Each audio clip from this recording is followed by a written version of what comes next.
Yo, what's good, family? So one of my divine aspects is Krishna, right? And remember, Krishna is an avatar of Vishnu, and Vishnu is what they call the cosmic sustainer, the one that sustains the cosmos. So this energy is the energy of a being that sustains the cosmos. And when you look at Hindu mythology, I want to specify this for y'all. Hindu mythology comes from the Indo-European and the Indo-Aryan culture.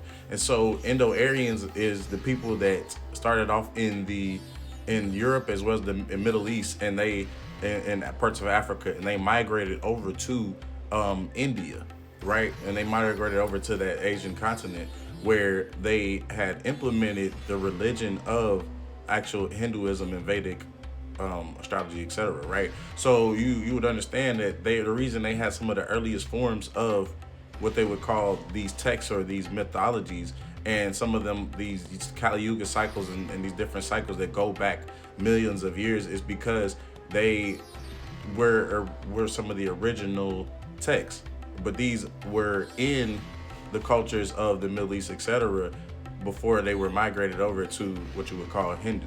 So what I'm saying is, y'all really understand they all came from one land, and this is talking about the lands of the gods and how the gods that are on that were more so inclined to the side where the Hindus are, or more so related to the Lemurians, and the gods that were more so on our side was more related to the Atlanteans, etc. But they were everywhere, right? In this sense, and these were different time periods, but they all still merged together because they went to war with each other. So you understand that they were beings where the Lemurians were more peaceful, etc., while the Atlanteans were more into technology. And so one more into crystal-based technology and doing things natural, while the other ones being more into metal, etc. And so you would see this theme where these blue people and these green people and these other people would come before the product of the modern day man that we have today, that is the copper based atom human being. So you saying that these guys came from the cosmos, or you have the mermaids as well as the other beings that came from Sirius, and came from these other star systems that came from Sirius. So we saying that when you look at Krishna and these other beings, they blue because of their skin color, of them being from the hydrogen waters, etc., but also being from places like what they call as being a offshoot of the tall Lyrans or the Lyran beings. So they will be another version of the Lyran beings, being called the Adaris, the from planet Adari or Omega system. So the Adarians, right? And what you're getting is these blue people that look more Hindu-ish or more like the Hindu gods.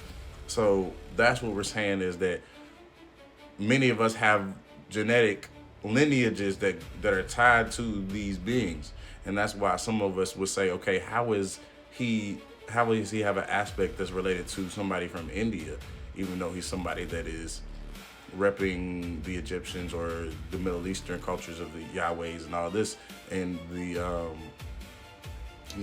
as well as Father God and all this, because they're just talking about the same thing in many different ways, in many different perspectives, many different angles and dimensions of perspectives, and they're all talking about the same. They're talking about these extraterrestrials that came to Earth. This is what you're seeing, and so many of y'all seeing the connection of where these extraterrestrials actually came from, depending on what beings and what star system. And so these beings in their cosmic forms, or in their what we would call is primordial nature, is in a sense they are forces of nature. But then when you talk about them being beings, right, when they come down into a physical form, or come down into a lesser version of themselves, this is what we're saying, where they embody the Krishna brought the full embodiment of Christ's energy and the nirvanic state of mind, just like you would think of Yeshua bringing the Christos state of mind as well, in this state of Christ consciousness, to bring equilibrium and bring back balance to the realms. And this is what I'm saying, is that everybody did this to their bloodlines and did this in certain time frames and time periods. And this is what you're seeing.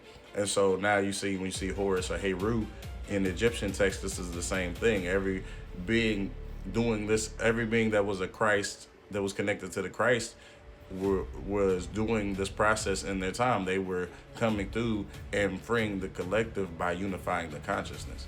And so a lot of times what you've seen is in these texts where Krishna was even in the I can't even say that shit. The Mahabharata, right? Even in that text of that book of the Bhagavad Gita, right? You're talking about how Krishna, it would explain many stories of how Krishna would pretty much teach man and guide man and show man divinity through love and through his actions. And basically showing people that they weren't the flesh. So even when Krishna was going through wars and things against the Pandavas and the I forgot the Kauravas, however you say their name, when they was going to war with each other and these was cousins battling each other, he had to show Arjuna how to, basically conquer his fears of fighting his family because of the physical body being flesh, and how people will still live eternally going beyond the flesh.